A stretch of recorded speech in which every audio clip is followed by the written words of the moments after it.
Timeline बताने का मेरा मुख्य उद्देश्य यही है कि जब आप क्वेश्चन सॉल्व करें तो किसी भी तरीके का कंफ्यूजन ना हो। मेंस में जब आंसर राइटिंग आप कर रहे हो उस समय भी फैक्चुअली आप बिल्कुल करेक्ट हो। इंटरव्यू में कोई क्वेश्चन आए तो आप इजीली उसका जवाब दे पाएँ। तो फर्स्ट वीडियो में हम लोग 1915 तक ही रखते हैं क्योंकि काफ़ी लंबा वीडियो हो गया होगा। नेक्स्ट वीडियो में 1916 से 1947 ईस्वी तक हम लोग करेंगे। इसका जो पीडीएफ है मैं आपको कमेंट में दे दूंगा या टेलीग्राम पे दे दूंगा। कोशिश कीजिए कि 1000 लाइक इस पे हो जाए इस वीडियो पे, उसके बाद हम दे देंगे। 1857 से 1947 ईस्वी का जो समय है ये सिर्फ भारत के आज़ाद होने की कहानी नहीं है। ये वो समय है जब भारत में यहाँ किस तरीके की राजनीति पनपती है, किस तरीके का एडमिनिस्ट्रेशन यहाँ पे डेवलप होता है, संविधान निर्माण की जो प्रक्रिया है, राष्ट्रीय चेतना, इन सब की नींव पड़ती है इस समय में। अगर आप यूपीएससी या बीपीएससी की तैयारी कर रहे हैं तो ये जो टाइमलाइन है, चाहे 1857 से 1947 का हो या कांग्रेस की स्थापना जब 1885 में हुई वहाँ से 1947 तक का जो समय है, ये जो टाइम पीरियड है ये बहुत इंपॉर्टेंट है। प्रीलिम्स पॉइंट ऑफ व्यू से, मेंस पॉइंट ऑफ व्यू से या इंटरव्यू के लिए। प्रीलिम्स में तो डायरेक्ट मैचिंग वाले क्वेश्चंस आ जाएंगे, स्टेटमेंट वाले क्वेश्चन आ जाएंगे या डायरेक्ट फैक्चुअल क्वेश्चंस आ जाएंगे। मेंस में ये आपको तब काम आएगा जब ये टाइमलाइन आपके माइंड में हो और क्वेश्चन फ्रेम करके आपको लिखना हो। इंटरव्यू में बहुत बार डायरेक्ट क्वेश्चन होते हैं फैक्चुअल, उसमें भी आपको काम आ सकता है। तो ये टाइमलाइन बहुत इंपॉर्टेंट है 1885 से लेकर के 1947 तक का। इस वीडियो में हम लोग हर साल को देखेंगे, सिर्फ इंपॉर्टेंट ईयर्स को नहीं। 1885 से अगर हम शुरू कर रहे हैं तो 85, 86, 87, 88, 1947 ईस्वी तक 60, 61 साल जितने होते हैं सारे ईयर्स हम देखेंगे कि किस साल में क्या इंपॉर्टेंट इंसिडेंट्स हुए, उस समय इंडिया में बाकी जगहों पे और क्या हो रहा था। और ये एग्जाम पॉइंट ऑफ व्यू से बहुत इंपॉर्टेंट है। तो आइए शुरू करते हैं। सबसे पहला जो हमारा साल है वो 1885 है। आप सबको पता होगा कि एक रिटायर्ड ब्रिटिश ऑफिसर थे ए.ओ. ह्यूम। उन्होंने 28 दिसंबर 1885 ईस्वी को इंडियन नेशनल कांग्रेस की स्थापना की थी। और उस समय एक और पर्सन थे जो कि बहुत खास हैं 1885 में अगर हम बात करें, वो है व्योमेश चंद्र बनर्जी। ये उस समय के प्रथम अध्यक्ष बने थे इंडियन नेशनल कांग्रेस के। लेकिन कांग्रेस की स्थापना की जब हम बात करते हैं तो उससे रिलेटेड एग्जाम में बहुत सारे क्वेश्चन पूछे जाते हैं, जैसे कि कांग्रेस की जब स्थापना 1885 में हुई वो कहाँ हुई, कितने सदस्य थे उसमें। तो अगर ये आपसे क्वेश्चन पूछ लेता है तो उस समय 72 प्रतिनिधि शामिल हुए थे कांग्रेस के इस अधिवेशन में। अगर हम बात करें कि कहाँ हुआ था तो गोकुल दास तेजपाल संस्कृत कॉलेज है, ये कहाँ है तो बॉम्बे में। बहुत बार सिर्फ जगह पूछ सकता है, बॉम्बे में हुआ, कलकत्ता में हुआ, मद्रास में हुआ, कहाँ हुआ। लेकिन अगर और डिटेल में जाएगा तो इस कॉलेज का नाम भी पूछ सकता है जिसका नाम है गोकुलदास तेजपाल संस्कृत कॉलेज। संस्थापक कौन थे तो ए.ओ. ह्यूम थे। उसके बाद प्रथम अध्यक्ष कौन थे तो डब्ल्यू.सी. बनर्जी थे। इंपॉर्टेंट है, इसमें 72 प्रतिनिधियों ने भाग लिया था। एक और चीज इंपॉर्टेंट है कि ज्यादातर एलीट क्लास के लोग थे, यानी कि उस समय के जो वकील थे, बैरिस्टर जिनको आप एक तरीके से कह सकते हैं, वो थे। अधिकांशतः इसमें वकील थे, जो पत्रकार लोग थे वो थे, जो अधिकारी थे कांग्रेस में उस तरीके के लोग ज्यादातर इसमें शामिल हुए थे। इस सिद्धांत की अगर हम बात करें कि आखिर क्यों कांग्रेस की स्थापना की आवश्यकता पड़ी, तो लोग इसको कहते हैं सेफ्टी वॉल्व। ब्रिटिश सरकार का सेफ्टी वॉल्व इसको कहा गया था, सेफ्टी वॉल्व माना जाता है। हालांकि जब हम लोग सीरीज वाइज चलेंगे, सब्जेक्ट पढ़ेंगे, तब क्या है, कैसे हुआ, क्यों इन चीज़ों को सेफ्टी वॉल्व कहा जाने लगा, ये सारी चीज़ें डिटेल में हम चर्चा करेंगे। क्योंकि ये एक ऐसा वीडियो है जो रिवीजन पॉइंट ऑफ व्यू से बहुत इंपॉर्टेंट है। हिस्ट्री एक्चुअल में बहुत आसान है और बहुत कठिन भी है। बहुत आसान तब हो जाता है जब आप उसे याद रखते हैं, बार बार रिवाइज करते हैं, जैसे कि आप अपने पुराने मित्रों को याद करते रहते हैं, ठीक उसी तरीके से। तो अगर आप हिस्ट्री को बार बार रिवाइज कर रहे हैं, एक रूटीन बना लेते हैं कि हर संडे को हमें देखना ही है। अगर ये वीडियो जो हम वीडियो बना रहे हैं 1885 से 1947, अगर हर संडे को आप एक बार बस इसको रिवाइज कर लें 2x पे या 4x पे, आप कभी नहीं भूलेंगे हिस्ट्री। इस वीडियो को ही आप 5 बार 10 बार देखिए। प्रीलिम्स में सिलेक्शन होना कोई बड़ी चीज़ नहीं है। बहुत पढ़ने वालों का सिलेक्शन नहीं होता है। सिलेक्शन उनका होता है जो एक ही चीज़ को बार बार पढ़ते हैं, लगातार पढ़ते हैं, 2 बार, 4 बार, 5 बार, 10 बार पढ़ते हैं। वो जब एग्ज़ाम में बैठते हैं तो जो क्वेश्चन वो बनाते हैं वो बहुत ही कॉन्फिडेंस के साथ बनाते हैं, नेगेटिव होने का कोई चांस ही नहीं है। या अगर 150 सवाल है उसमें से वो 100 सवाल ही बनाएंगे लेकिन उसमें से गलत बहुत कम होगा। आप 120 भी बना के आएंगे तो आपके बहुत ज़्यादा गलत हो जाएंगे, क्योंकि आपने पढ़ाई बहुत की बट रिवीजन आपने ठीक से नहीं किया। तो ये वीडियो आपको आपका रिवीजन में हेल्प करेगा, आपको कॉन्फिडेंस बढ़ाने में हेल्प करेगा। इस समय यानी कि 1885 में सेवा सदन का भी स्थापना हुआ। कहाँ हुआ? तो वो बंबई में ही हुआ, और ये खास करके विमेन के लिए है, यानी कि महिलाओं के लिए ये संगठन था। अगला है आपको 1886। 1886 में क्या हुआ? तो कांग्रेस चूंकि 1885 में बनी है 28 दिसंबर को, ये डेट भी याद रखिएगा। उसके बाद जब 1886 का समय आया तो दूसरी जो कांग्रेस का सेशन है वो हुआ, और वो कहाँ पे हुआ? तो वो कलकत्ता में हुआ। कलकत्ता में हुआ। क्वेश्चन यही पूछता है जनरली जब कांग्रेस के सेशन से रिलेटेड पूछेगा, कब हुआ, उसके अध्यक्ष क्या थे, उसमें इंपॉर्टेंट डिसीजन क्या लिए गए। तो अगर हम बात करें तो 1886 ईस्वी में द्वितीय जो इसका सत्र हुआ कांग्रेस का, उसमें अध्यक्ष कौन थे? तो हमारे अध्यक्ष थे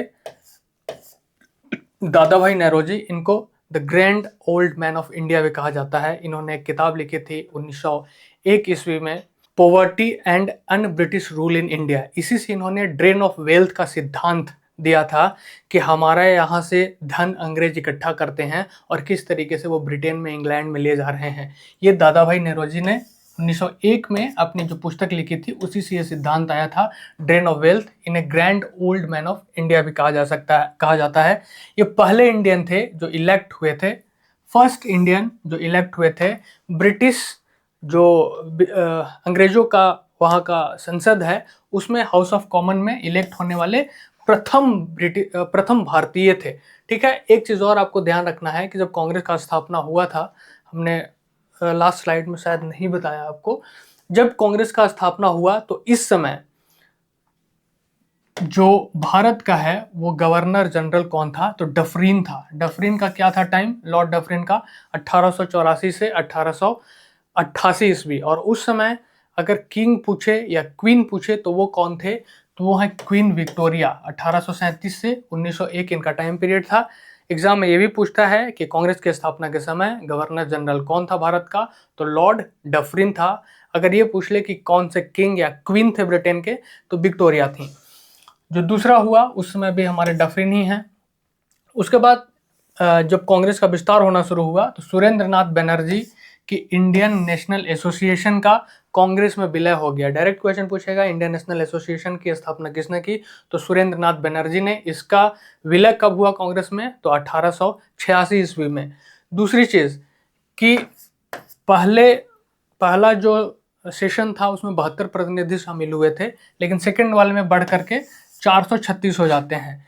ब्रिटिश प्रतिक्रिया क्या हुई? पहले सब लोग खुश थे, अच्छा था, कुछ समय तक चलता है कि ठीक है कांग्रेस की स्थापना हुई है, होने दो। लेकिन आगे जाते जाते जो वायसराय होते हैं, जो गवर्नर होते हैं, वो इसको उन्हें ये समझ में आने लग जाता है कि जब तक इलीट वर्ग के लोगों के बीच में था तब तक तो ठीक है, जैसे ही इसमें किसानों को शामिल, किसानों की बात होने लग जाए या आम आदमी की बात होने लग जाती है तब उनको प्रॉब्लम होने लग जाती है। तो स्टार्टिंग में लॉर्ड डफरिन ने कांग्रेस सदस्य को गार्डन पार्टी दी थी, यानी कि प्रारंभिक में उनका नरम रुख था। गार्डन पार्टी कहने का मतलब जो डफरिन है उसने अपने आवास पे, अपने जगह पे जो कांग्रेस के अच्छे लोग थे उनको बुलाया था और उनको पार्टी दी थी। मेनली वो हो गया उनका गार्डन पार्टी। ठीक है। नेक्स्ट है 1887 ईस्वी में, इसमें कांग्रेस का तीसरा अधिवेशन हुआ। तीसरा अधिवेशन कहाँ हुआ? मद्रास में। इस समय जो उनके मेंबर थे उनकी संख्या बढ़ के हो गई 607। इसी समय 1887 ईस्वी में बेलूर मठ और देव समाज, इन दोनों की भी स्थापना होती है या ये संगठन बनते हैं। बेलूर मठ की स्थापना किसने की थी? तो स्वामी विवेकानंद जी ने की थी 1887 ईस्वी में, याद रखिएगा। उसके बाद देव समाज की स्थापना की थी पंडित शिव नारायण अग्निहोत्री जी ने। तो ये भी ध्यान रखिएगा कि देव समाज की स्थापना भी 1887 में हुई और स्वामी विवेकानंद जी ने बेलूर मठ की स्थापना 1887 में की। अध्यक्ष कौन थे? तो बदरुद्दीन तैयब जी। ये बहुत इंपॉर्टेंट है क्योंकि कांग्रेस के पहले मुस्लिम अध्यक्ष बदरुद्दीन तैयब जी बने 1887 ईस्वी में कांग्रेस के तीसरे अधिवेशन मद्रास में। प्रमुख नारा इसमें क्या दिया गया? तो ज्वाइन द कांग्रेस। कांग्रेस में ज्वाइन करने की बात कही जाने लगी, इसमें ज़्यादा से ज़्यादा लोग होंगे तभी इसको लोग सीरियसली लेंगे। सरकार का विरोध लॉर्ड डफरिन ने कांग्रेस की खुली आलोचना शुरू कर दी है। अभी आपने देखा कि 2 साल हुए, ये तीसरा साल ही है कांग्रेस का। डफरिन जो कि गार्डन पार्टी दे रहा था, अब डफरिन इसको सही नहीं मानता है और ये अपने जो आला कमान है उनको बताना शुरू करता है कि ये ठीक नहीं है। कांग्रेस को सूक्ष्मदर्शी अल्पसंख्यकों की संस्था कहकर मजाक उड़ाया। किसने? डफरिन ने। डफरिन के अनुसार ये जो पार्टी लोगों ने बनाई, इसमें अल्पसंख्यकों की संस्था कहा, सूक्ष्मदर्शी, यानी कि इसमें बहुत ही जो एलिट वर्ग के लोग हैं या गिने चुने लोग हैं उनकी सिर्फ ये संस्था है, ये पूरे भारत के लोगों की संस्था नहीं है। उसको कह करके इसने मजाक उड़ाया। तो तीसरा जो है थर्ड कांग्रेस सेशन या 1887 हम लोग क्यों याद रखेंगे? कांग्रेस का तीसरा अधिवेशन हुआ और कांग्रेस के जो पहले मुस्लिम अध्यक्ष बने वो बने बदरुद्दीन तैयबजी। 1888 की जब हम बात करें तो इलाहाबाद में इसका सेशन होता है कांग्रेस का, ये चौथा सेशन था। ये भी इंपॉर्टेंट है क्योंकि इसमें प्रथम यूरोपीय कहिए या गैर भारतीय कोई अध्यक्ष बना जो कि जॉर्ज यूल थे। तो जॉर्ज यूल डायरेक्ट क्वेश्चन पूछेगा कि प्रथम जो गैर भारतीय व्यक्ति हो वो कांग्रेस का जो सदस्य बना हो, तो 1888 ईस्वी में, यानी कि चौथा ये सेशन है, फोर्थ सेशन में जॉर्ज यूल बनता है। ठीक है। सरकारी दमन की प्रक्रिया अब धीरे धीरे शुरू हो जाती है। सरकार का रवैया शत्रुतापूर्ण हुआ। उसके बाद सरकारी कर्मचारियों के अधिवेशन में भाग लेने पर प्रतिबंध लगा दिया गया। बहुत सारे इसमें ऐसे लोग थे जो उस समय कांग्रेस में शामिल हो रहे थे, जो कि ब्रिटेन यानी कि ब्रिटिश के अंदर में काम करते थे, ब्रिटिश सरकार के अंदर में। तो ऐसे लोगों को मना कर दिया जाने लगा। ऐसे लोगों के लिए फरमान जारी हो गया कि अब आप कांग्रेस में शामिल नहीं हो सकते हैं, उन पर प्रतिबंध लग गया। विपक्ष यानी कि सर सैयद अहमद खान ने कांग्रेस के विरोध में यूनाइटेड इंडिया पैट्रियोटिक एसोसिएशन का गठन किया था, ये भी पूछ सकता है। इस समय यानी कि 1888 में और क्या हो रहा था भारत में? तो अरविपुरम आंदोलन जो कि नारायणन गुरु जी ने किया था, ये कहाँ हुआ था? तो ये केरला में हुआ था, ये भी ध्यान रखिएगा। ये दलित और शोषित वर्गों के लिए लड़ा जाने वाला एक तरीके का आंदोलन था, तो इसको भी ध्यान रखिएगा। अगला है 1889 ईस्वी में। 1889 ईस्वी में 5वां अधिवेशन हुआ। ये कहाँ हुआ? तो बम्बई में हुआ। इसके अध्यक्ष कौन थे? तो विलियम बेडरवर्न, यानी कि ये भी जो गैर भारतीय थे विलियम बेडरमन थे, ये दूसरे थे। प्रथम कौन थे? तो जॉर्ज यूल थे। ठीक है। अगर इस समय हम बात करें 1889 में, तो 1889 ईस्वी में जो भारत का गवर्नर जनरल है वो कौन था? तो लॉर्ड लैंसडाउन। ये 1888 से लेकर 1894 ईस्वी तक रहेगा। साल के साथ साथ हम इसलिए बताते चल रहे हैं ताकि पैरेलली आपके दिमाग में रहे कि गवर्नर जनरल कौन है या वायसरॉय फिर जब आएंगे तो वो कौन से रहे हैं, इंपॉर्टेंट घटनाएं कौन सी हो रही हैं, ताकि आप इजीली रिकॉल कर पाएं। तो 1889 ईस्वी में लॉर्ड लैंसडाउन भारत के गवर्नर जनरल बनते हैं। उस समय 5वां अधिवेशन होता है, इसके अध्यक्ष होते हैं विलियम बेडरमन। British committee of India, London में कांग्रेस का समर्थन प्राप्त करने के लिए ब्रिटिश कमेटी ऑफ इंडिया बनाई जाती है। कहाँ बनती है? तो ये लंदन में बनती है। इंडिया नामक पत्रिका का संकलन स्टार्ट होता है। और महिला भागीदारी की अगर हम बात करें तो ये सबसे इम्पोर्टेंट पॉइंट इसमें हो सकता है कि बॉम्बे अधिवेशन में, उसमें बम्बई ही कहा जाता था, पहली बार महिलाओं ने भाग लिया था। फर्स्ट टाइम डायरेक्ट क्वेश्चन पूछेगा कि कब महिलाओं ने भाग लिया। तो 1889 ईस्वी में जो 5वां सत्र हुआ जो कि बम्बई में हुआ, उसमें महिलाओं ने भाग लिया। अब चूंकि विलियम बेडरमन ऐसे अंग्रेज रहे, ऐसे नॉन इंडियन रहे जो कि 1910 ईस्वी में यानी कि इलाहाबाद में वो दूसरी बार अध्यक्ष बनते हैं। पहली बार कब बने? 1889 ईस्वी में। और तो कहाँ थे? विलियम बेडरबर्न जो हैं ये दूसरी बार अध्यक्ष कब बनते हैं? 1910 ईस्वी में इलाहाबाद में जब कांग्रेस का सेशन होता है। ये जब 1910 आएगा तब भी हम आपको बताएंगे। इंपॉर्टेंट चीजें क्या है जो आपको पैरेलली ध्यान रखना है कि इसके पहले यानी कि लैंसडाउन जब बने उसके पहले कौन था जब कांग्रेस की स्थापना हुई? तो डफरिन था। डफरिन का टाइम पीरियड क्या था? 1884 से 88। डफरिन से पहले कौन था? तो लॉर्ड रिपन थे। रिपन का था 80 से 84। और उसके पहले कौन था? तो लॉर्ड लिटन थे 1876 से 1880। अगर आपको ध्यान रखना है तो लिटन, लिटर गंदा वर्ड है, यानी कि लिटन जो भी करेगा, जितना बेकार काम होगा वो लिटन करेगा। उसको राइट करेगा कौन? तो रिपन। रिपन के टाइम में बहुत सारे सुधार होते हैं, बहुत सारी अच्छी चीजें होती हैं। फिर डफरिन, डफरिन को और डफर जैसा आप याद रख सकते हैं कि जब कांग्रेस की स्थापना हुई तो ये डफर के जैसा बिहेव कर रहा था। तो डफरिन, यानी कि डफरिन का टाइम पीरियड क्या है? 84 से 88, जब कांग्रेस की स्थापना हुई। उसके बाद लैंसडाउन आता है जो कि 1888 से 1894 ईस्वी तक रहेगा। ठीक है, इसके समय अहमदिया आंदोलन भी हुआ था, ये इंपॉर्टेंट है। 1889 ईस्वी में अहमदिया आंदोलन हुआ। पंजाब में एक व्यक्ति थे मिर्जा गुलाम अहमद साहब, ये खुद को यानी कि भगवान का मसीहा, कृष्ण का अवतार कहना शुरू कर देते हैं और मसीहा और कृष्ण का अवतार बताते हैं खुद को, और इन्हीं के द्वारा अहमदिया आंदोलन को आगे बढ़ाया जाता है। अब है 1890, ये छठा अधिवेशन है जो कि कलकत्ता में हुआ। इस समय इसके अध्यक्ष कौन थे? तो फिरोज शाह मेहता साहब थे, ये एक पारसी नेता थे। कादम्बनी गोंगली का संबोधन इसमें होता है, ये बहुत इंपॉर्टेंट है। यह है कादम्बनी गोंगली जी, यानी कि कलकत्ता विश्वविद्यालय की पहली महिला ग्रेजुएट कादम्बनी गोंगली ने कांग्रेस अधिवेशन को संबोधित किया था। कब किया था? तो 1900 ईस्वी में कांग्रेस के छठे अधिवेशन में। यह प्रतीकात्मक रूप से महिलाओं की बढ़ती भागीदारी का सूचक था, क्योंकि 1889 ईस्वी में महिलाओं की पहली भागीदारी हुई थी कांग्रेस में, और 1900 ईस्वी में जब कादम्बनी गोंगली जी जो कि फर्स्ट ग्रेजुएट थी, वो जब स्पीच देती हैं तो ये बहुत ही ऐतिहासिक था। तो ये भी ध्यान रखिएगा, पूछ लेगा कि कादम्बनी गोंगली जी का जो कि पहली महिला स्नातक थी, इनका संबोधन होता है कादम्बनी गोंगली जी का छठे कांग्रेस अधिवेशन में। नेक्स्ट है 1891 ईस्वी में सामाजिक सुधार कानून, यानी कि दूसरा फैक्ट्री एक्ट आया था, जो कि कब आया था? 1891 ईस्वी में। पहला कब आया था? तो ठीक 10 साल पहले 1881 ईस्वी में। अब 1881 ईस्वी में जब आया तो उस समय गवर्नर कौन था? ये पूछ सकता है। तो रिपन था। जो भी राइट काम होगा, अच्छा काम होगा, वो रिपन करेगा। अब 1891 में जो ये दूसरा फैक्ट्री एक्ट आया, इसमें क्या हुआ? तो महिलाओं के काम के घंटे को 11 घंटे प्रतिदिन निर्धारित कर दिया गया। पहले कितना था? तो पहले अगर हम 1881 की बात करें तो 7 से 12 साल तक के, यानी कि 7 साल का बच्चा भी उस समय फैक्ट्री में काम कर सकता था।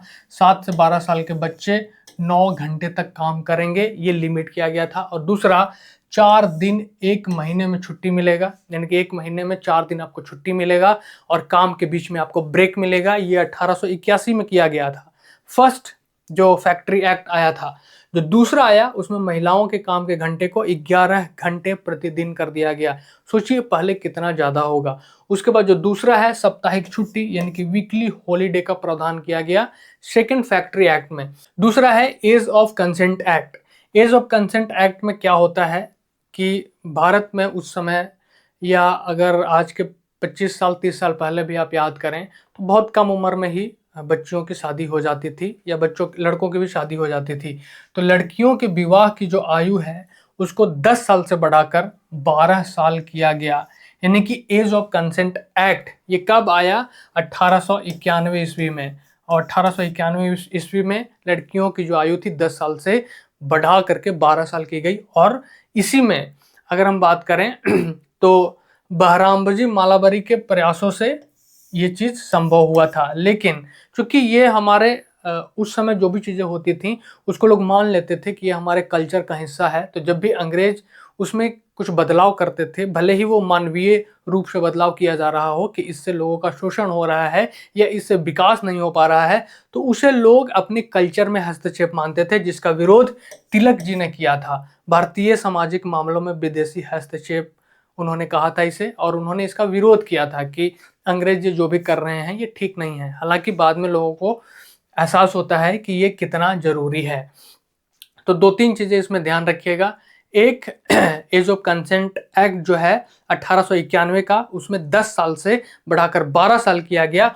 और 1930 ईस्वी में जब शारदा एक्ट आया तो शारदा एक्ट में फीमेल की आयु 14 की गई और मेल की आयु 18 की गई। और उस समय भारत का वायसरॉय कौन था? तो इरविन था। शारदा एक्ट बहुत इंपॉर्टेंट है, उससे रिलेटेड एग्जाम में अक्सर सवाल पूछे जाते हैं, जिसमें ये पूछेगा कि महिलाओं को आयु कितनी की गई, तो उसमें 12 से बढ़ा करके 14 कर दी गई। और पुरुषों की आयु कितनी की गई, तो मेल की 18 कर दी गई। ये दोनों ही याद रखिएगा, ठीक है। नेक्स्ट है 1892 ईस्वी। 1892 को हम इंडियन काउंसिल एक्ट कहा जाता है। इंडियन काउंसिल एक्ट मेनली 3 है और भारत शासन अधिनियम भी 3 है। ये तीनों ध्यान रखिएगा। अब तक डायरेक्टली एग्जाम में पूछा नहीं है, लेकिन हो सकता है किसी एग्जाम में स्टेटमेंट में या एक से ज़्यादा वन और मोर में ये दे दे। तो इंडियन काउंसिल एक्ट कितने हैं, तो सबसे पहला था इंडियन काउंसिल एक्ट में सबसे पहला 1861, दूसरा 1892 और तीसरा 1909 ईस्वी में। यानी कि इंडियन काउंसिल एक्ट 3 हुए, 1861, ये जो हम पढ़ रहे हैं 1892 दूसरा है, और एक जो है तीसरा वो 1909 ईस्वी में होता है।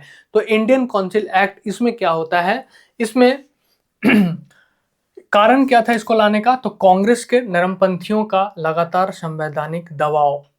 कांग्रेस में जो नरमपंथी प्रवृत्ति के लोग थे, नरम दल गरम दल कौन थे कैसे थे ये आगे भी आएगा। तो नरमपंथी प्रवृत्ति के जो लोग थे, जो कि मूल रूप से डिमांड रखते थे अपना, या ये आप कह सकते हैं कि याचना करते थे कांग्रेस से, अंग्रेजों से कि भाई ये दे दो हमें, ये कर दो, ये होना चाहिए।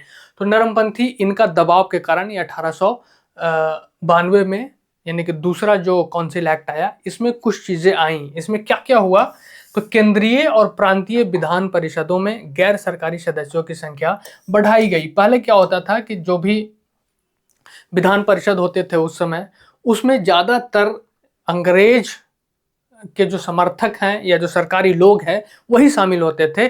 अब इसमें क्या हुआ कि इसमें जो गैर सरकारी पदों पर नहीं थे वो लोग भी, उनकी संख्या इसमें बढ़ी। दूसरा, बजट पर चर्चा करने का अधिकार दिया गया। बजट पर चर्चा का अधिकार पूछेगा तो आपको कितना बताना है, 1892 ईस्वी। लेकिन जब वोटिंग राइट्स की हम बात करेंगे तो वोटिंग राइट्स मिलेगा आपको 1909 में, जो कि हम आपको आगे बताएंगे।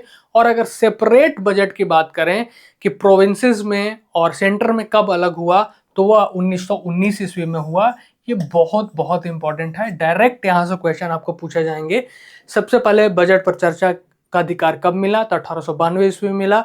उसके बाद अगर हम वोटिंग की बात करेंगे कि कब वोट देने का अधिकार मिला, तो 1909 में मिला। ये भी काउंसिल एक्ट है, लेकिन 1919 में जो कि भारत शासन अधिनियम है उसमें बजट अलग कर दिया गया।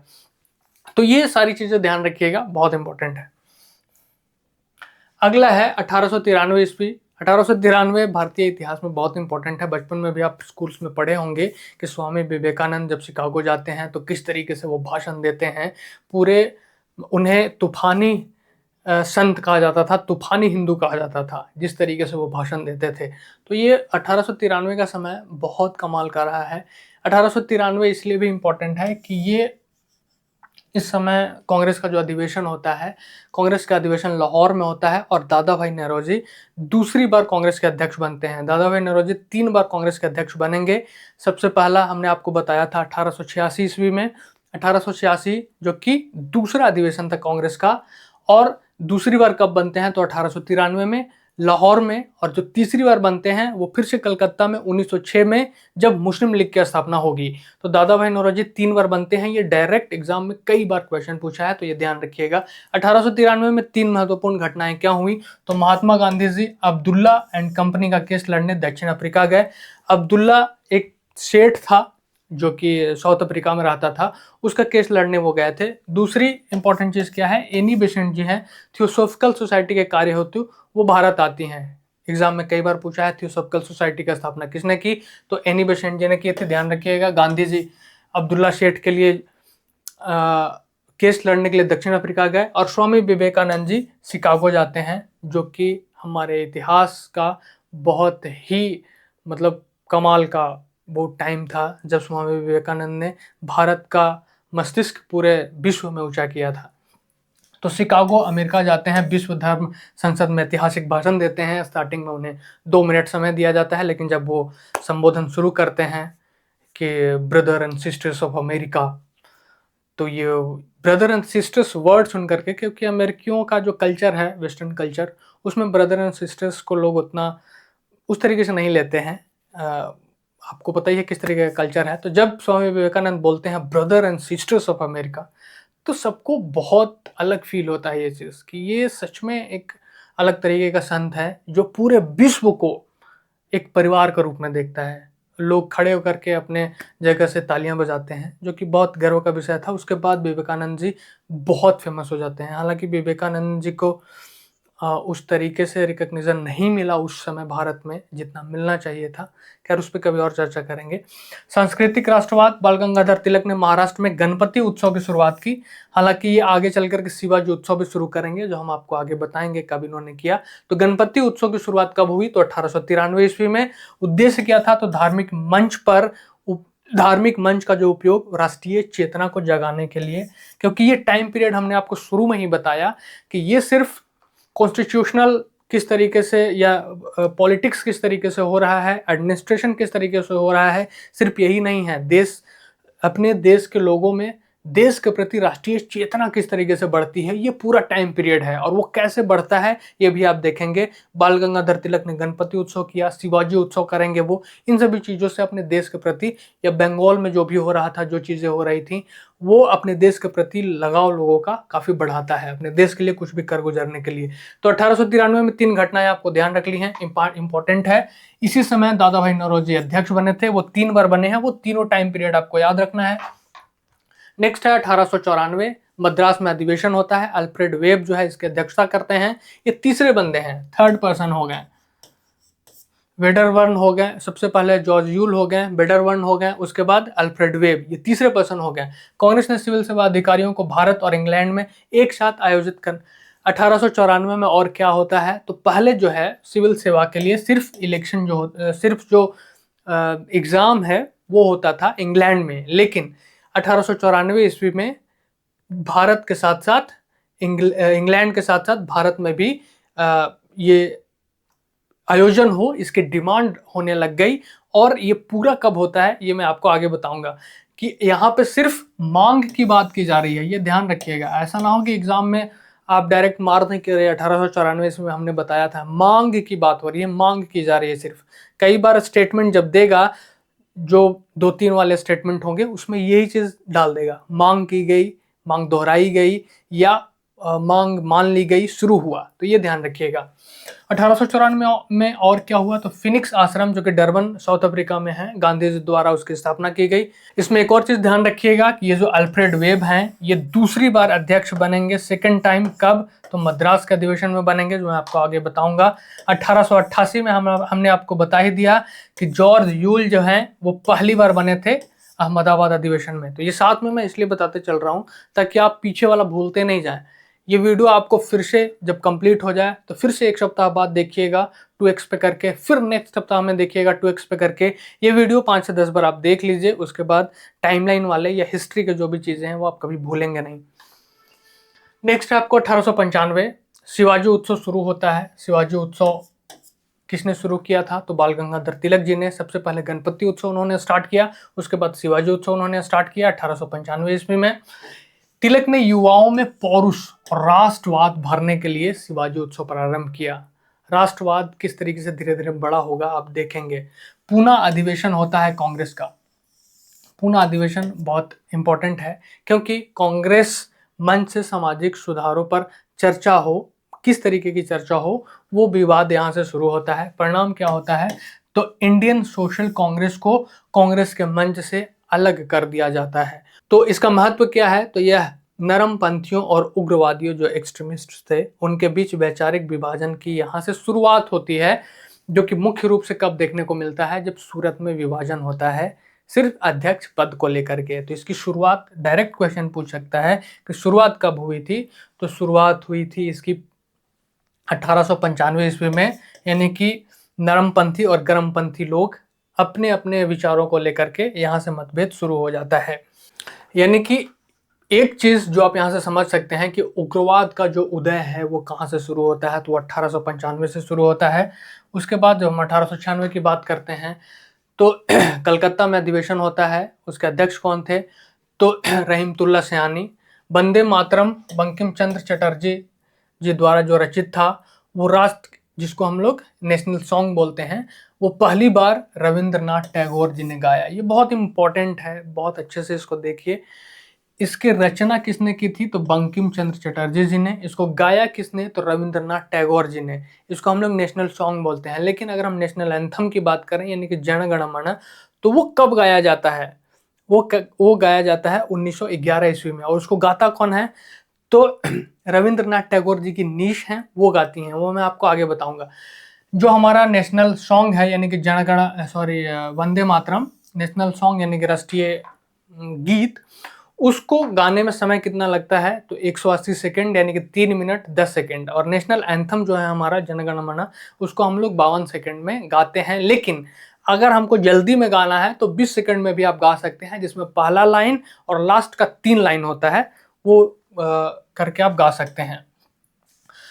त्रासदी व प्रतिरोध किस तरह का हुआ? तो महाराष्ट्र और दक्षिण भारत में भीषण अकाल और प्लेग उसमें फैल रहा था। ऐसा होता था कि जब प्लेग फैलता था तब पूरा का पूरा एक गांव साफ हो जाता था। सरकार की उदासीनता के खिलाफ तिलक का कर न अदायगी आंदोलन हुआ। तिलक जी का कहना था कि जब सरकार हम पर ध्यान ही नहीं दे रही है तो हम सरकार की तिजोरियां क्यों भरें। तो उन्होंने कहा कि कर देने की आवश्यकता नहीं है। नारा क्या लगा कि अगर फसल नहीं तो लगान नहीं। क्योंकि बहुत सारे ऐसे जगह थे जहाँ पे अकाल पड़ा।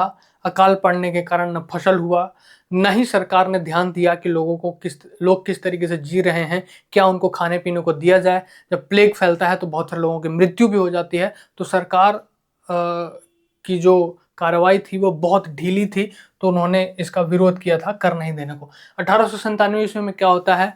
तो 1897 ईस्वी में कुछ क्रांतिकारी घटनाएं होती हैं। चापेकर बंधुओं द्वारा पुणे के प्लेग कमिश्नर जो रैंड थे और आयहर्ष थे, उनकी हत्या कर दी जाती है। क्योंकि ये लोग दोनों जो भाई थे, ये दोनों भी बहुत दुखी थे। ये अपने जगह पे देख रहे थे कि किस तरीके से लोगों की मृत्यु हो रही है, किस तरीके से लोग जी रहे हैं, और सरकार के जो अधिकारी हैं वो इसमें कुछ नहीं कर रहे हैं। कारण क्या था? तो प्लेग जांच के दौरान ब्रिटिश सैनिकों द्वारा अपमानजनक व्यवहार, जहाँ पर ये रहते थे वहाँ पर बहुत ही गलत तरीके का व्यवहार किया गया, जिसके विरोध में इन लोगों ने इनकी हत्या कर दी थी। तिलक की गिरफ्तारी क्या तिलक की गिरफ्तारी से रिलेटेड है। 1897 में आरोप क्या था? तो केसरी अखबार में भड़काऊ लेख लिखना। केसरी दो इनका बुक कह लीजिए या मैगजीन कह लीजिए, बहुत फेमस है। एक मराठा है और एक केसरी है। मराठा है इंग्लिश में और केसरी है मराठी में। ये ध्यान रखिएगा। सजा कितने की होती है? तो 18 महीने की सजा होती है। महत्व क्या है? तो जेल जाने के बाद तिलक लोकमान्य बनकर उभरे। लोकमान्य यानी कि लोकमान्य कहने का मतलब है जनता ने इनको एक्सेप्ट किया। कब किया? क्योंकि जब जनता के लिए ये जेल जाते हैं। क्योंकि अगर ये अखबारों में भड़काऊ लेख लिख रहे हैं जनता को जागरूक करने के लिए, तो वो किसके लिए कर रहे हैं? हमारे लिए, आपके लिए कर रहे हैं, जो समय का जनता है उसके लिए। तो जनता ने इनको एक्सेप्ट कर लिया कि जो बंदा हमारे लिए जेल जा सकता है वही हमारे लिए सोच सकता है। ठीक है, तो ये ध्यान रखिएगा। प्रथम राजनीतिक हत्या था ये। प्रथम राजनीतिक हत्या कब होती है? तो 1897 ईस्वी में। लॉर्ड इरविन द्वितीय इस समय के क्या बोलते हैं आपको, गवर्नर जनरल थे। 1894 से लेकर के 1899 ईस्वी इनका टाइम पीरियड है। इसमें अकाल पड़ा, ग्रेट फेमिन।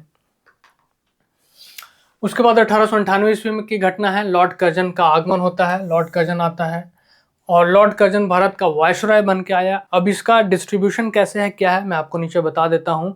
सबसे पहले बंगाल के गवर्नर होते थे, फिर गवर्नर जनरल बने, फिर भारत के गवर्नर जनरल बने, फिर वायसराय बन गए। ठीक है, तो लॉर्ड कर्जन भारत का वायसराय बन के आता है 1898 ईस्वी में। उसकी प्रतिक्रियावादी नीतियां यानी कि रिएक्शनरी पॉलिसीज ने भारतीय राष्ट्रवाद को हवा देने में ईंधन का काम किया। कोई भी चीज आप करना चाहें और आपको कोई रोक दे तो वो चीज करने की इच्छा और हो जाती है। ये वही हुआ। कर्जन दबाना चाहता था और जब आप किसी चीज को दबाना चाहेंगे तो और उभरता है। कैटलिस्ट का काम किया मेनली ये। ठीक है, अब देख लीजिए, ये बहुत इंपॉर्टेंट है क्योंकि जो गवर्नर जनरल ऑफ बंगाल और गवर्नर जनरल ऑफ इंडिया, ये बहुत इंपॉर्टेंट है। तो गवर्नर जनरल ऑफ बंगाल कब से कब था? 1772 से लेके 1828 ईस्वी तक। सबसे पहला गवर्नर जनरल कौन था, यानी कि गवर्नर जनरल ऑफ बंगाल? तो वो था वॉरेन हेस्टिंग्स। वॉरेन हेस्टिंग्स का टाइम पीरियड क्या है? 1772 से 1785 ईस्वी। उसके बाद यानी कि बंगाल के गवर्नर जनरल को फिर भारत का गवर्नर जनरल बना दिया गया। 1828 से लेकर 1857 के पीरियड को गवर्नर जनरल ऑफ इंडिया कहते हैं। उसके बाद जब वायसरॉय की बात करते हैं, ये कब तक चला टाइम पीरियड, तो 1857 ईस्वी तक चला। यानी कि जब सिपाही विद्रोह होता है उस समय सिपाही विद्रोह बहुत ही इंपॉर्टेंट घटना है हमारे भारतीय इतिहास की, वो हम लोग आगे पढ़ेंगे। जब वायसरॉय की हम बात करते हैं तो वायसरॉय का टाइम पीरियड क्या है, तो 1858 से लेकर के 1947 तक, जब जो ब्रिटिशर्स हैं यानी कि ताज के हाथों में डायरेक्टली यहाँ का शासन चला जाता है, तब वायसरॉय आते हैं इंडिया में, ठीक है। और लॉर्ड कैनिंग जो होता है, लॉर्ड कैनिंग प्रथम वायसरॉय आता है 1858 से 62 ईस्वी तक। और सबसे आखिरी वायसरॉय कौन होता है, तो सबसे आखिरी होता है लॉर्ड माउंटबेटन, 1947-48 उसका टाइम पीरियड है। तो इसको ध्यान रखिएगा। वॉरेन हेस्टिंग्स, लॉर्ड एमहर्स्ट, उसके बाद विलियम बेंटिंक 1828 से 1835, इनका टाइम पीरियड भी बहुत इंपॉर्टेंट है, राजा राम मोहन के टाइम का। उसके बाद लॉर्ड कैनिंग आता है 1856 से 57। लॉर्ड कैनिंग के समय में ही 1857 का विद्रोह होता है, जो कि भारत की बहुत ही महत्वपूर्ण घटना है, जिसको एक तरीके से प्रथम स्वतंत्रता संग्राम भी कहा जाता है। सावरकर जी ने बुक लिखी, बहुत लोगों ने लिखी। 1899 ईस्वी वायसरॉय कौन था, तो लॉर्ड कर्जन है। लॉर्ड कर्जन बहुत इंपॉर्टेंट रोल अब यहाँ से प्ले करेगा वो, क्योंकि लॉर्ड कर्जन की वापसी जब यहाँ होती है वायसरॉय के रूप में, उसके बाद का टाइम पीरियड बहुत इंपॉर्टेंट हो जाता है, बहुत इंपॉर्टेंट घटनाएं घटित होती हैं। 1899 से 1905 ईस्वी तक रहता है। भारतीय राष्ट्रवाद का ये कट्टर विरोधी है। कलकत्ता कोऑपरेशन एक्ट 1899 ईस्वी में होता है। स्थानीय निकायों में निर्वाचित भारतीयों की संख्या घटा दी जाती है, जिसकी शुरुआत कब हुई थी, अब पीछे हमने अभी स्लाइड्स में बताया। इसका उद्देश्य क्या था, तो स्थानीय स्वशासन को कुचलना और ब्रिटिश वर्चस्व को बढ़ाना। आपको पता होगा कि स्थानीय स्वशासन का जनक किसे कहा जाता है, कमेंट कीजिए। बहुत इंपॉर्टेंट है ये सारी चीज़ें, कि अगर कोई चीज़ आ रहा है कि स्थानीय स्वशासन को ये कुचल रहा है, यानी कि कोई तो ऐसा बंदा होगा जो स्थानीय स्वशासन को सुदृढ़ किया होगा। तो स्थानीय स्वशासन को रिपन को कहा जाता है स्थानीय स्वशासन का जनक। तो रिपन ने स्थानीय स्वशासन को मजबूत करने के लिए बहुत से कदम किए, और ये चूंकि राष्ट्रवाद का विरोधी था, इसलिए उसने उसको कुचलने का प्रयास किया और ब्रिटिश वर्चस्व बढ़ाने का भी प्रयास किया। जो निर्वाचित सदस्य थे परिषदों में, उसकी संख्या और कम की। गुप्त संस्था इस समय कौन सी बनती है 1899 ईस्वी में, तो विनायक दामोदर सावरकर जी की, यानी कि सावरकर जी की, और गणेश सावरकर ने नासिक में मित्र मेला की स्थापना की थी। एग्जाम में बहुत बार डायरेक्टली पूछा है कि मित्र मेला की स्थापना किसने की, तो वीडी सावरकर जी ने और गणेश सावरकर जी ने मिलकर के मित्र मेला की स्थापना की थी। नेक्स्ट है 1900 ईस्वी। इस समय की घटना है अकाल आयोग और अन्य, क्योंकि उस समय बहुत सारे अकाल पड़ रहे थे, बहुत सारे अकाल देखे जा रहे थे। तो विशालाकांत के बाद लॉर्ड कर्जन ने सर एंटनी मैकडोनाल्ड की अध्यक्षता में एक अकाल आयोग का गठन किया। उत्तर पश्चिम सीमांत प्रांत नॉर्थ वेस्ट फ्रंटियर प्रांत का गठन किया गया। और इस समय कांग्रेस का अधिवेशन कहाँ हुआ, तो लाहौर में हुआ। एनजी चंद्रावरकर उसके अध्यक्ष थे। तो ये चीज़ें भी ध्यान रखिएगा। 1900 ईस्वी में कुछ खास चीज़ें नहीं हुई थी, फिर भी हमने इसलिए दे दिया ताकि आपको पता रहे कि 1899 में अगर इतनी सारी चीज़ें हुई तो 1900 में क्या हुआ। 1901 ईस्वी, उस समय भी कुछ बहुत ज़्यादा खास नहीं था। मेन घटना क्या है, तो एडवर्ड 7 का राज्याभिषेक, यानी कि एडवर्ड 7 ब्रिटेन का राजा बनता है। उसके पहले क्वीन विक्टोरिया जो थी वो 1901 ईस्वी तक क्वीन थी। तो अगर कभी कभी ये चीज़ें भी पूछ सकता है, क्वीन विक्टोरिया कब से कब तक थी, तो 1837 से लेके 1901 ईस्वी तक। उसके बाद ये एडवर्ड 7 बनता है। एडवर्ड 7 का टाइम पीरियड क्या है, तो 1901 से लेके 1910 ईस्वी में। उसके बाद जॉर्ज पंचम बनता है, जब दिल्ली दरबार का आयोजन होता है, अगर आपको याद हो, वो बना था 1910 से 1936 ईस्वी तक। इस बीच में 1936 में एक और राजा बना, एडवर्ड 8, 1 साल तक के लिए ही वो रहा। उसके बाद जॉर्ज पंचम बनते हैं 1910 से 1936, और जॉर्ज सस्टम बनते हैं 1936 से 1952 ईस्वी तक। उसके बाद एलिजाबेथ द्वितीय, जिनका निधन अभी कुछ सालों पहले हुआ, वो कब से कब तक थी, तो 1952 से लेकर के 2022 ईस्वी तक एलिजाबेथ द्वितीय थी। उसके बाद चार्ल्स तृतीय अभी अंग्रेज ब्रिटेन के राजा बनते हैं, घोषित होते हैं, आपने न्यूज़ में भी देखा होगा, वो अभी रिसेंटली तक है। तो भारत में आर्थिक बदहाली के बावजूद भव्य आयोजन किया जाता है 1901 ईस्वी में, जिसकी काफ़ी आलोचना होती है, क्योंकि ऑब्वियसली अंग्रेजों का शासन था यहाँ, अंग्रेजों में कोई नया किंग बनेगा तो वो उसको सेलिब्रेट करेंगे, लेकिन भारतीयों की स्थिति बहुत खराब, लेकिन उसको नज़रअंदाज करते हुए ये लोग सेलिब्रेट करते हैं, जो कि भारतीयों के लिए बहुत दुखद था। नेक्स्ट है 1902 ईस्वी में, उस समय लॉर्ड कर्जन ही यहाँ के वायसरॉय हैं। अनुशीलन समिति की स्थापना होती है। बंगाल में प्रथम संगठित क्रांतिकारी ये समूह था बंगाल का। इसके संस्थापक कौन थे, तो प्रथमनाथ मित्र। सिद्धांत क्या था इसका, तो खून के बदले खून। अब देखिए, राष्ट्रवाद जो धीरे धीरे मजबूत हो रहा था, तिलक जी जो कि गणेश उत्सव कराते हैं, शिवाजी को लेकर के उत्सव बनाना शुरू करते हैं, बंगाल में भी अब इस तरीके की चीजें शुरू हो रही हैं, राष्ट्रवाद बढ़ रही हैं, अनुशीलन समिति बनती हैं जो डायरेक्ट बात कर रहा है खून के बदले खून की। चापेकर जो बंधु थे वो मर्डर करते हैं रैंड की। तो इस तरह की घटनाएं अब धीरे धीरे शुरू होंगी। रैले आयोग बनता है कर्जन द्वारा, थॉमस रैले की अध्यक्षता में विश्वविद्यालय आयोग बनता है। हालांकि विश्वविद्यालय आयोग एक आगे भी आएगा 1904 में, जो कि बहुत इंपॉर्टेंट है कर्जन के लिए भी। इसका उद्देश्य क्या था, तो विश्वविद्यालयों में पनप रहे राष्ट्रवाद को रोकने के लिए सरकारी नियंत्रण बढ़ाना। विश्वविद्यालय आयोग का उद्देश्य विश्वविद्यालय में पढ़ रहे बच्चों के लिए कुछ खास करना नहीं था, बल्कि हमारे यहाँ बिहार में भी BN कॉलेज है, बिहार नेशनल कॉलेज, उसकी स्थापना ही हुई थी इसलिए क्योंकि वो पहला कॉलेज था जो इस तरीके से राष्ट्रवादी नाम के साथ बना था, और उसमें से एक नेता निकले, आपको भी पता है। सबसे बड़ा आंदोलन जो हुआ वो वहाँ से शुरू हुआ, उसमें से लालू यादव हो, रामविलास पासवान जी हो, नीतीश जी हो, सब वहीं के प्रोडक्ट हैं, मित्र हैं।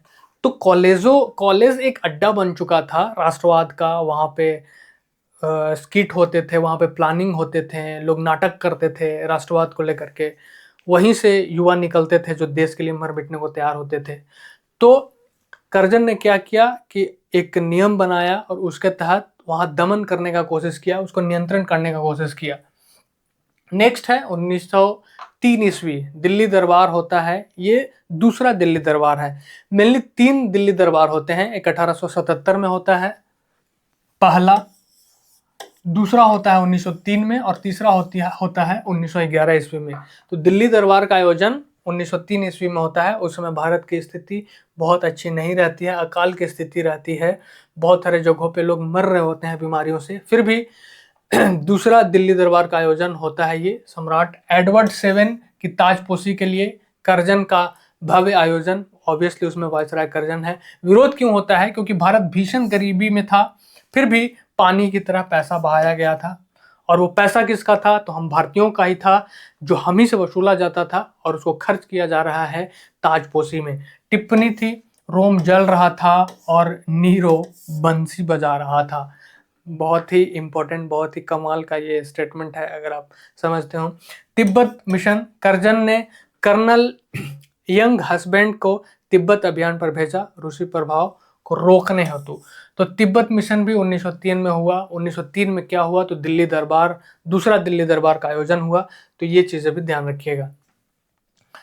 नेक्स्ट है 1904 भारतीय विश्वविद्यालय अधिनियम। ये दूसरा है, पहला हमने अभी तुरंत बताया कब हुआ था। दूसरा विश्वविद्यालय अधिनियम होता है 1904 ईस्वी में, रैले आयोग की सिफारिश पर। ठीक है, विश्वविद्यालयों की स्वायत्ता यानी कि ऑटोनॉमी समाप्त कर दी गई। पहले स्वतंत्र रूप से कोई भी यूनिवर्सिटी खोल सकता था, वहाँ पे किसी भी तरीके की पढ़ाई हो सकती थी, लेकिन अब वो स्वायत्त नहीं रहे। गोखले का कथन था कि पीछे की ओर जाने वाला ये कदम है। डायरेक्ट एग्जाम में स्टेटमेंट देगा कि पीछे की ओर जाने वाला कदम गोखले जी ने कब कहा, किस इंसिडेंट्स के लिए कहा, तो विश्वविद्यालय अधिनियम जो कि 1904 में हुआ उसके लिए कहा गया था। अभिनव भारत की स्थापना होती है। ये बहुत इंपॉर्टेंट है क्योंकि BD सावरकर जी जो आपको यहाँ दिख रहे हैं हैंडसम से, हालांकि AI जनरेटेड है तो काफ़ी यंग इनको दिखाया गया है, हालांकि बाद में उनके बाल नहीं थे, मूछें भी थी, इसमें तो बहुत शालीन, बहुत कमाल के दिख रहे हैं। तो BD सावरकर जी ने मित्र मेला जो जिसकी स्थापना हुई थी, उन्होंने गणेश जी के साथ मिलकर शुरू किया था, उसका नाम बदल करके क्या कर दिया इन्होंने, तो अभिनव भारत कर दिया, जो कि कब हुआ, तो 1904 ईस्वी में हुआ। प्रेरणा कहाँ से इनको मिली, तो इटली का जो उस समय बहुत ही प्रभावशाली शासक था मैज़नी का यंग इटली संगठन से, उससे इनको प्रेरणा मिली थी। प्राचीन स्मारक संरक्षण अधिनियम भी हुआ ऐतिहासिक इमारतों की सुधार के लिए, जो कि 1904 ईस्वी में किया गया था। ये जो टाइम पीरियड है करजन का, इसमें बहुत सारी चीज़ें होंगी 1905 ईस्वी तक, जो कि बहुत इंपॉर्टेंट है।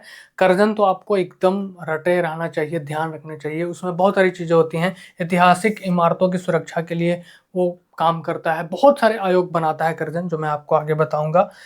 फिनिक्स आश्रम जो कि डरबन साउथ अफ्रीका में है, उसकी स्थापना महात्मा गांधी जी ने की थी। कब की थी, तो वो भी 1904 ईस्वी में हुआ था। मिलनी विश्वविद्यालय अधिनियम 1904 में हुआ था करजन द्वारा, उसको ध्यान रखिएगा। 1905 बहुत बहुत इंपॉर्टेंट है एग्जाम पॉइंट ऑफ व्यू से, क्योंकि इसमें बहुत सारी चीज़ें होती हैं।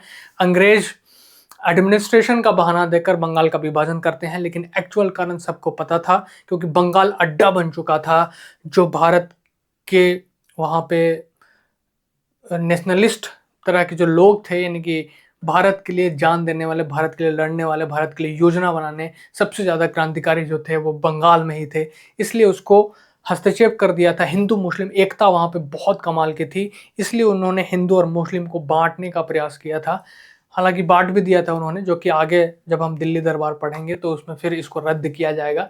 तो 1905 ईस्वी बहुत इंपॉर्टेंट है। 1905 ईस्वी में कांग्रेस का अधिवेशन बनारस में होता है। गोपाल कृष्ण गोखले उसके अध्यक्ष रहते हैं, और उसी समय बहुत सारी घोषणाएं भी होंगी। अब बंगाल विभाजन जो है वायसराय करजन द्वारा 16 अक्टूबर को लागू किया गया। यहाँ पे बात हो रही है लागू की। अगर ये लागू हो रहा है तो इसकी घोषणा कब हुई थी, तो इसकी घोषणा हुई थी आपको 20 जुलाई को। डायरेक्ट एग्जाम में क्वेश्चन पूछेगा, मैचिंग में पूछ ले, स्टेटमेंट में पूछे, बंगाल विभाजन की घोषणा कब हुई, तो 20 जुलाई को।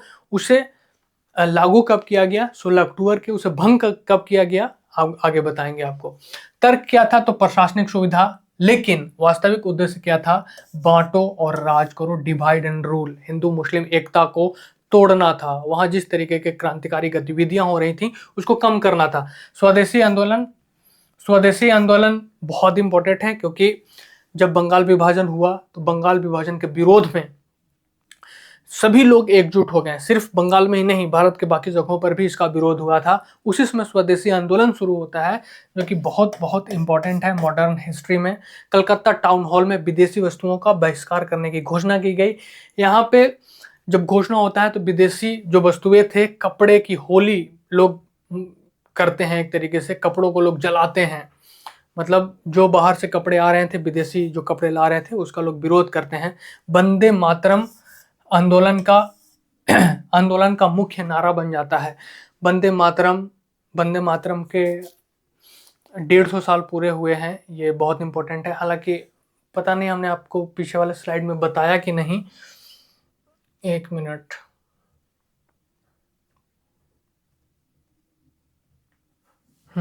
वंदे मातरम के 150 साल पूरे हुए हैं, ये बहुत इंपॉर्टेंट है। अभी सरकार ने इसे सेलिब्रेट भी किया।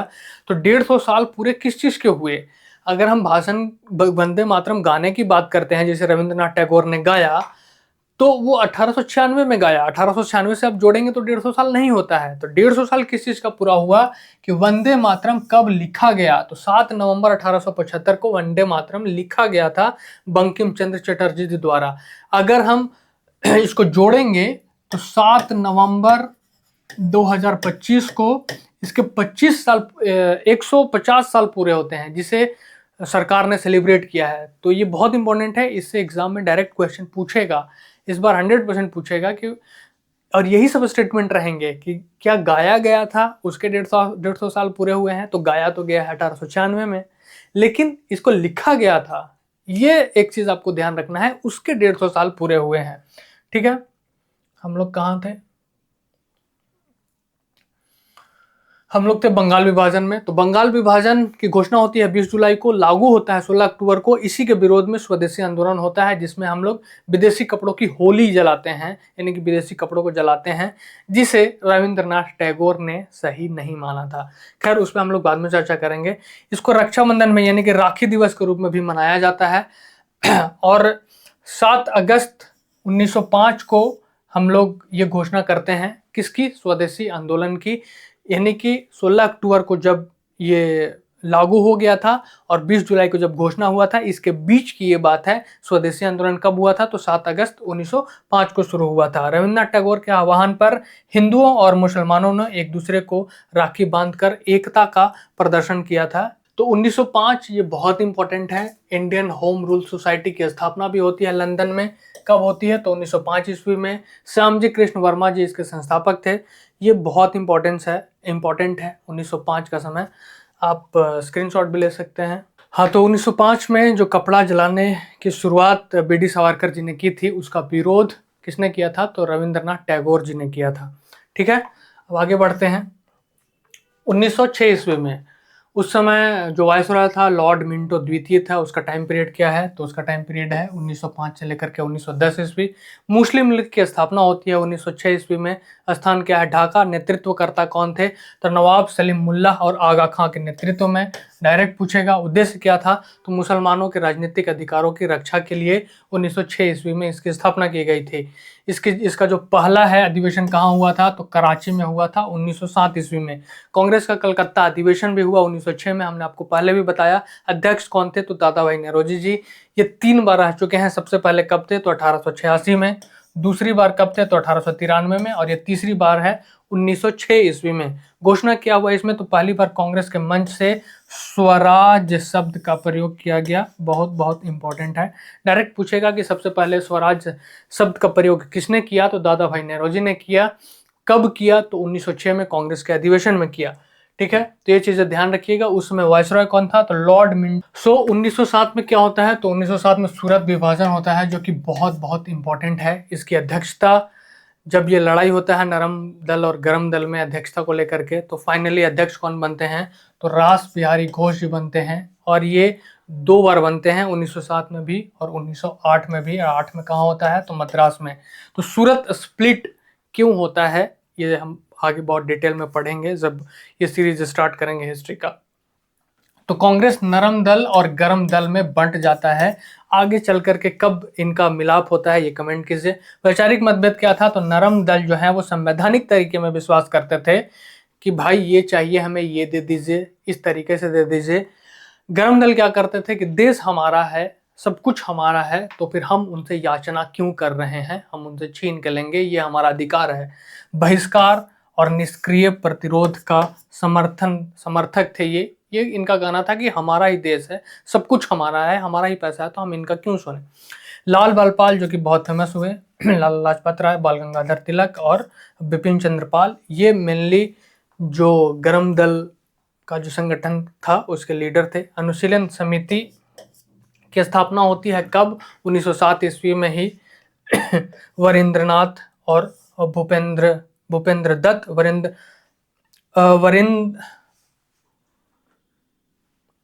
वरिंद्र घोष और भूपेंद्र दत्त, ये दोनों मिल करके अनुशीलन समिति की स्थापना करते हैं। तो 1907 भी काफी इंपॉर्टेंट है, इसको ध्यान रखिएगा।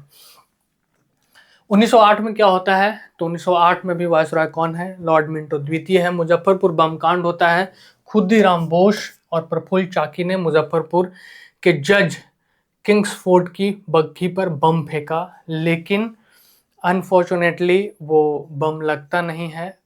उसमें जिसको मरना था वो नहीं मरता है और किसी और की डेथ हो जाती है। उसके बाद प्रफुल्ल चाकी जी ने आत्महत्या कर ली और खुदीराम बोस, एक ऐसा बिहारी जो सबसे युवा बिहारी जो फांसी के फंदे पर झूल गया, खुदीराम बोस, सिर्फ 18 साल की आयु में उनको फांसी दे दी जाती है। तिलक की गिरफ्तारी भी होती है 1908 ईस्वी में। आरोप किया था, तो केसरी में लिखे गए लेखों के कारण उन पर राजद्रोह का मुकदमा होता है। केसरी हमने आपको पहले भी बताया मराठी में लिखी गई थी, लेकिन उनके द्वारा जो बुक लिखा गया था द मराठा, वो इंग्लिश में लिखी गई थी। बहुत बार पूछता है। सजा क्या हुआ, तो 6 सालों के लिए उनको मांडले जेल जो कि वर्मा में है वहां भेज दिया गया था। तो जब भी आज़ादी की बात हो, खुदीराम बोस को मत भूलिएगा। सबसे युवा लड़का सिर्फ 18 साल में देश के लिए जान दे देता है, फांसी के फंदे पर झूल जाता है।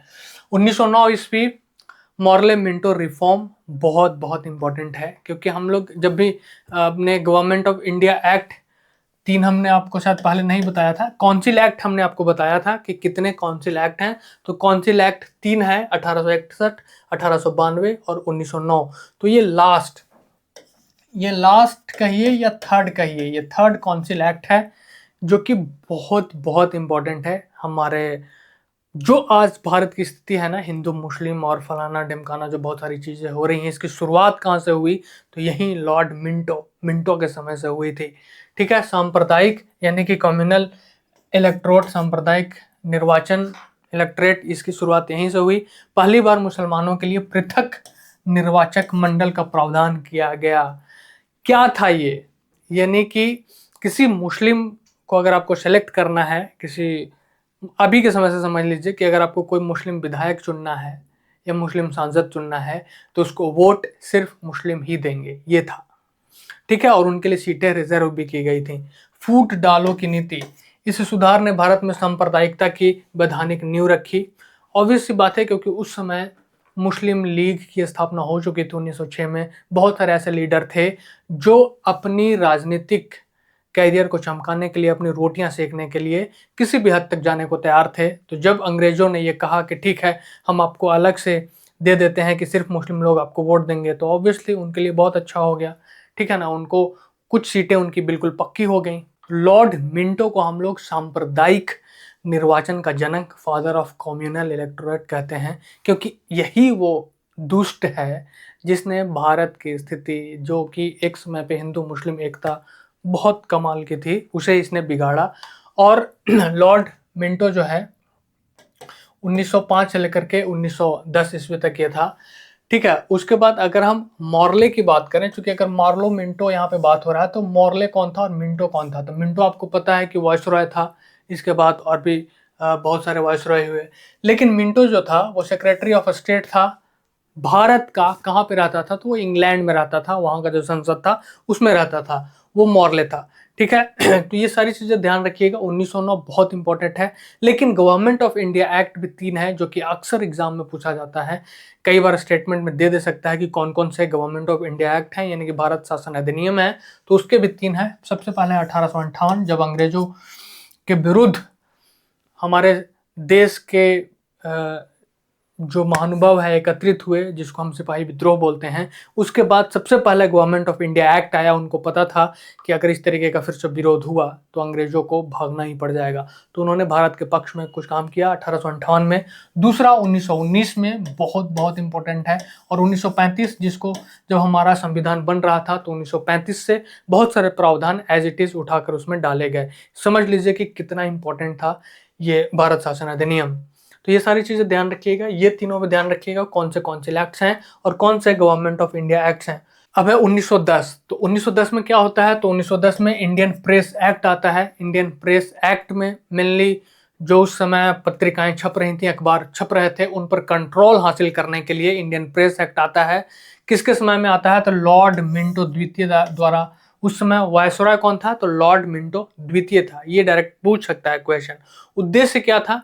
तो सरकार ने राष्ट्रीय साहित्य और समाचार पत्रों पर कड़े प्रतिबंध लगाए। इस प्रेस एक्ट के द्वारा उद्देश्य क्या था?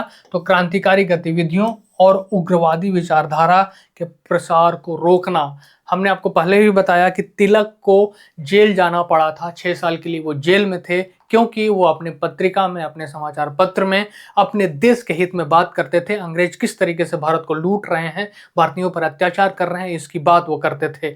और उस समय एक ही साधन था ज्यादातर लोगों तक अपनी बात पहुंचाना, अखबार के जरिए, पत्रिका के जरिए। न रेडियो, ना ही टीवी, बहुत आयत मात्रा में उस समय कुछ भी नहीं था। ठीक है, तो इंडियन प्रेस एक्ट आता है लॉर्ड मिंटो के समय में। कड़े प्रावधान थे इसमें। आपत्तिजनक सामग्री छापने पर प्रिंटिंग प्रेस की जमानत राशि जब्त करने का अधिकार मजिस्ट्रेट को दे दिया गया था। ठीक है, 1910 में विलियम बेडन वन, जो कि हमने आपको पहले भी बताया था कि ये एक बार और बनेगा अध्यक्ष कांग्रेस का, तो ये 1910 में दूसरी बार बनता है। पहली बार कब बना था? तो 1889 ईस्वी में बॉम्बे में बना था। सबसे पहला कौन था? तो जॉर्ज जोल थे, जो कि 1888 ईस्वी में इलाहाबाद में पहले गैर भारतीय कांग्रेस के अध्यक्ष बने थे। 1911 में क्या होता है? तो 1911 में दिल्ली दरबार होता है तीसरी बार। दो बार। और कब हुआ था हमने आपको पहले भी बता दिया। पहला हुआ था 1887 में, दूसरा 1903 और तीसरा 1911 ईस्वी में। इस समय वायसराय कौन था? तो लॉर्ड हार्डिंग द्वितीय वायसराय था, जिसका टाइम पीरियड है 1910 से लेकर 1916 ईस्वी तक। तो दिल्ली दरबार में जॉर्ज पंचम के भारत आगमन पर भव्य दरबार का आयोजन हुआ। ये जॉर्ज पंचम अभी ताजा ताजा बना है, यानी कि रिसेंटली 1910 तक कोई और था और 1911 से जॉर्ज पंचम बनता है। और जॉर्ज पंचम के आगमन पर यहाँ पे भव्य आयोजन किया जाता है। और उसके साथ साथ क्वीन मैरी भी थी। तो ये चीज़ें भी ध्यान रखनी है। प्रमुख घटनाएं क्या हुई जो कि बहुत बहुत इंपॉर्टेंट है। जब हम लोग 1905 में बंगाल विभाजन की बात करते हैं कि 20 जुलाई को घोषणा होता है, फिर 16 अक्टूबर को लागू होता है, 7 अगस्त को हम लोग स्वदेशी मूवमेंट मनाते हैं। इसी के बाद ये घटना होती है कि बंगाल विभाजन को रद्द किया जाता है, यानी कि 1905 में जो विभाजन लागू किया गया था। राजधानी परिवर्तन होता है। राजधानी, जो भारत की राजधानी उस समय कलकत्ता थी। ये बहुत इंटरेस्टिंग फैक्ट है। आप बहुत सारे लोगों से पूछ भी सकते हैं कि दिल्ली से पहले भारत की राजधानी कहाँ थी? तो सबसे पहले कलकत्ता था, उसको दिल्ली स्थानांतरित किया जाता है और इसकी घोषणा होती है 1911 में। लेकिन राजधानी कब बनता है दिल्ली? तो 1912 ईस्वी में वो लागू हो जाता है। बिहार का गठन होता है, बहुत बहुत इंपॉर्टेंट है। उस समय जब बिहार का गठन होता है, बीपीएससी में बहुत बार सवाल पूछा है कि बिहार का गठन कब हुआ? तो 1912 ईस्वी में हुआ है। ठीक है, घोषणा 1911 में हुआ, लेकिन बिहार का गठन होता है 12 में। और उस समय उड़ीसा सहित बिहार को बंगाल से अलग प्रांत बनाया जाता है। डायरेक्ट क्वेश्चन पूछेगा कि बिहार बंगाल से अलग कब हुआ? तो 1912 ईस्वी में। लेकिन उड़ीसा से कब अलग होता है, यानी कि स्वतंत्र प्रांत कब बनता है? तो वो बनता है आपको 1936 ईस्वी में। ठीक है, इसको ध्यान रखिएगा। 1936 में बिहार एकदम अलग हो गया। सबसे पहले बंगाल से अलग हुआ 1912 में। उस अभी के स्थिति में, यानी कि जब 1912 में बिहार अलग हो रहा है तो उसके साथ उड़ीसा भी है। लेकिन 1936 ईस्वी में उड़ीसा को भी बिहार से अलग कर दिया जाता है, यानी कि स्वतंत्र प्रांत के रूप में बिहार कब बना? तो 1936 में। लेकिन प्रेजेंट का बिहार 2000 ईस्वी में झारखंड को भी अलग कर दिया गया, यानी कि अभी का जो मूल बिहार है वो 2000 ईस्वी में जब झारखंड अलग हुआ उसके बाद का है। तो इसको भी ध्यान रखिएगा, काफी इंपॉर्टेंट है। अब जो वेरी वेरी इंपॉर्टेंट आपको यहाँ लिखा हुआ है 1911 में और क्या हुआ था, इसके बिना अधूरा है ये चीज। कलकत्ता में ये अधिवेशन हुआ था। बिशन नारायण धर इसके अध्यक्ष थे। उस समय नेशनल एंथम पहली बार गाया जाता है 1911 ईस्वी में भारतीय राष्ट्रीय कांग्रेस के अधिवेशन में। गाता कौन है? तो टैगोर जी की भतीजी होती हैं, नीश होती हैं, शारदा देवी जी गाती हैं। कितने तारीख को? तो 27 दिसंबर को ये गाया जाता है। ये बहुत बहुत इंपॉर्टेंट है, इसको ध्यान रखिएगा। और वंदे मातरम कब गाया गया? कमेंट करके बताइए। नेक्स्ट है 1912। तो 1912 में हार्डिंग बम कांड होता है। इसमें दिल्ली में प्रवेश के दौरान वायसराय, जो उसमें का वायसराय था लॉर्ड हार्डिंग, उसके काफिले पर, जो कि हाथी, जो प्रतीकात्मक चित्र है यहाँ पे आप देख सकते हैं, हाथी पर सवार होकर आ रहा था, उस पर बम फेंका जाता है। वायसराय मरता नहीं है लेकिन घायल हो जाता है। इसमें बहुत से लोग शामिल थे। अगर पर्टिकुलर डेट पूछ ले तो 23 दिसंबर को ये घटना हुई थी। इसमें बहुत से लोग शामिल थे इस हार्डिंग कांड में। बहुत सारे लोगों को अरेस्ट किया जाता है और सजा भी होती है, बहुत लोगों को फांसी होती है। कारण हर बार एक न एक बंदा होता है जो सरकारी गवाह बन जाता है, या डर के कारण। नहीं तो भारत जिस तरीके से क्रांतिकारी संगठन जिस तरीके से काम कर रहे थे, भारत और बहुत पहले आज़ाद हो गया होता। ठीक है, तो रास बिहारी बोस और सचिंद्र सान्याल ने इसकी योजना बनाई थी। उसके बाद एक दिल्ली षड्यंत्र केस भी है कि इस घटना के बाद कई क्रांतिकारियों पर मुकदमा चला और उन्हें फांसी दी गई। रास बिहारी बोस जो है वो भूमिगत हो गए, जो कि इस पूरे योजना के मास्टरमाइंड थे। ठीक है, एक और बहुत बहुत इंपॉर्टेंट है जो कि बीपीएससी के लिए बहुत इंपॉर्टेंट है, या अदर एग्जाम्स में भी बिहार के पूछेगा कि 1912 ईस्वी में कांग्रेस का अधिवेशन कहाँ हुआ? तो बांकीपुर पटना में हुआ। यानी कि बिहार का जो पहला अधिवेशन है वो बांकीपुर पटना में हुआ। अगर इससे डायरेक्टली पूछेगा कि इसके अध्यक्ष कौन थे, तो RN मुधोलकर जी इसके अध्यक्ष थे, तो ये भी पूछ लीजिएगा। दूसरा कब हुआ? तो 1922 ईस्वी में गया में होता है। उस समय चित्तरंजन दास जी, देश बंधु चित्तरंजन दास जी उसके अध्यक्ष थे। तो बहुत इंपॉर्टेंट है, 1922 आगे आएगा, हम आपको बताएंगे। लेकिन 1912 ईस्वी किस लिए इंपॉर्टेंट है? तो ये इसलिए भी इंपॉर्टेंट है क्योंकि बिहार में पहली बार कांग्रेस का अधिवेशन होता है और उसके अध्यक्ष RN मुधोलकर जी थे। ठीक है, नेक्स्ट है 1913। 1913 ईस्वी में गदर पार्टी की स्थापना होती है। कहाँ होती है? तो सैन फ्रांसिस्को USA में होती है। 1913 में ही कराची में अधिवेशन होता है, जिसके अध्यक्ष कौन थे? तो नवाब SM बहादुर थे। ठीक है, अब गदर पार्टी के बारे में हम लोग जान लेते हैं इसके संस्थापक कौन थे। तो लाला हरदयाल और सोहन सिंह भकना। कई बार एग्जाम में डायरेक्टली पूछ चुका है। गदर पार्टी की स्थापना कब हुई? 1913 में। कहाँ हुई? सैन फ्रांसिस्को USA में। संस्थापक कौन थे? लाला हरदयाल और सोहन सिंह। इसका उद्देश्य क्या था? तो सशस्त्र क्रांति, आर्म्ड रेवेलियन के माध्यम से भारत को अंग्रेजों से मुक्त कराना है। ये कहाँ हो रहा था? ये सारी चीजें USA में हो रही थी। बहुत सारे क्रांतिकारी संगठन बने, लंदन में भी बने, ये USA में बना, और भी अदर कंट्रीज में बने। प्रचार का माध्यम का क्या था? तो गदर नामक एक साप्ताहिक पत्रिका का प्रकाशन उर्दू और गुरुमुखी में शुरू किया गया था। ये भी पूछता है कि गदर क्या था। गदर एक साप्ताहिक पत्रिका था जो कि उर्दू में और गुरुमुखी लिपि में शुरू किया गया था। ये गदर पार्टी के मेंबर लोग हैं। कमाल थे यार आप लोग। नेक्स्ट है 1914। कामागाटा मारू प्रकरण होता है, वर्ल्ड वार 1 शुरू होता है। ये भी एक इंपॉर्टेंट घटना है। कामागाटा मारू क्या था? तो कामागाटा मारू एक जहाज था जो कि 26 सितंबर ईस्वी को ये इंडिया पहुंचता है। बंगाल के बजबज नामक बंदरगाह पे ये पहुंचता है। तो गुरुदीप सिंह द्वारा किराए पर इस जहाज को लिया गया था। यह एक जापानी जहाज था। ठीक है, ये जहाज जब कनाडा पहुंचता है तो उसको वहां रोक दिया जाता है, नहीं जाने दिया जाता, वहां लोगों को नहीं उतरने दिया जाता है। फिर जहाज जब ये वापस लौटता है, यानी कि वापस कलकत्ता जब आता है, तो लौटने पर पुलिस वालों के साथ संघर्ष होता है, जिसमें से लगभग 18 लोगों की मृत्यु भी हो जाती है। उसमें टोटल लगभग 351 पैसेंजर इसमें शामिल थे।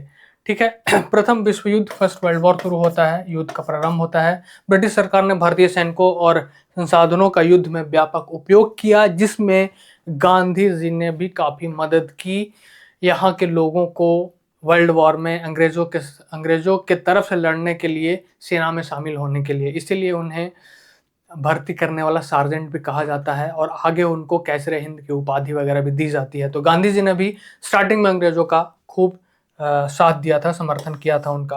प्रभाव क्या हुआ? तो रक्षा भारत अधिनियम लागू हुआ।